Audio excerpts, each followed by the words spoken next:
who they are. Right now, let me share my experience about how God revealed Himself to me through His constant provision and His loving care through Philippine Youth for Christ. It all started with a simple prayer. Lord, I want to know you more. And looking back, I never realized that He answered that prayer through the ways that I never expected. When my friend Azel told me about PYC, I felt that God was opening a door for me. However, layo kaayo siya kay ang venue kay sa NBC. But I pray that, Lord, if you really want me to attend PYC, I trust that you will make a way for me. And He did. God removed my fear and shyness that usually hold me back and gave me the courage to ask for help. One by one, He provided everything for me. The transportation, the registration, and the accommodation through the people He placed in my life. So when we arrived sa MBC, another challenge came. So, ang plano na mo is mag-10th May. And so, nakasettle na, nabayaran na mo ang space sa canopies. Kaso, pag abot na mo dito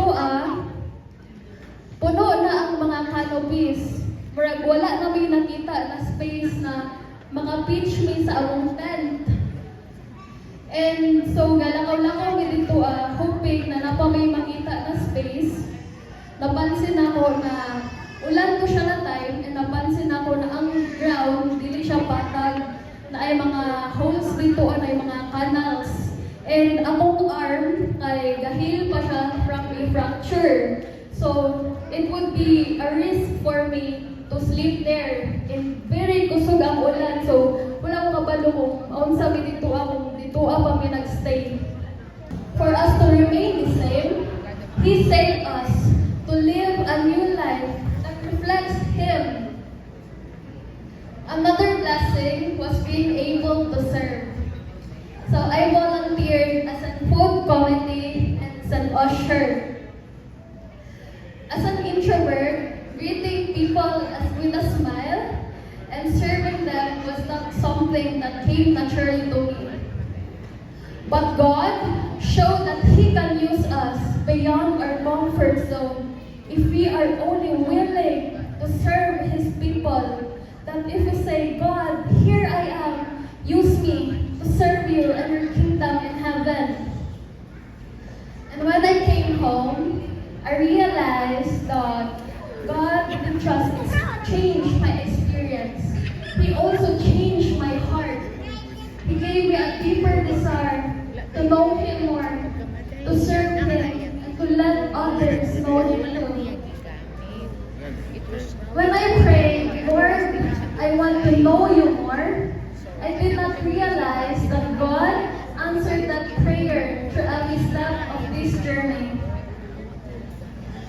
Through His provision, through His presence, through His people, and through who He is. Looking back, I can truly say that He was guiding me the whole time, even when I could not see it. So if there's one thing I could leave with you today, it's the message of Proverbs 3 verse 5. To trust in the Lord with all your heart and lean not on your own understanding. That we may not always understand God's plan, but we can trust His heart.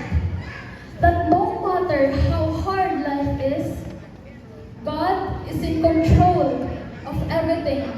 And we should trust that. And we should never give up.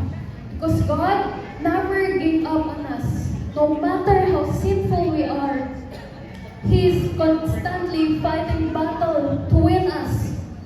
That He is willing to provide. He's looking day by day to provide everything that we needed. That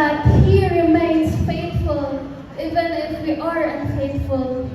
Because for Him, it's not the same without us, without me and you. And He is the Father that would do everything what it takes for the best of His children. To God be the glory, always and forever. Happy Sabbath, everyone.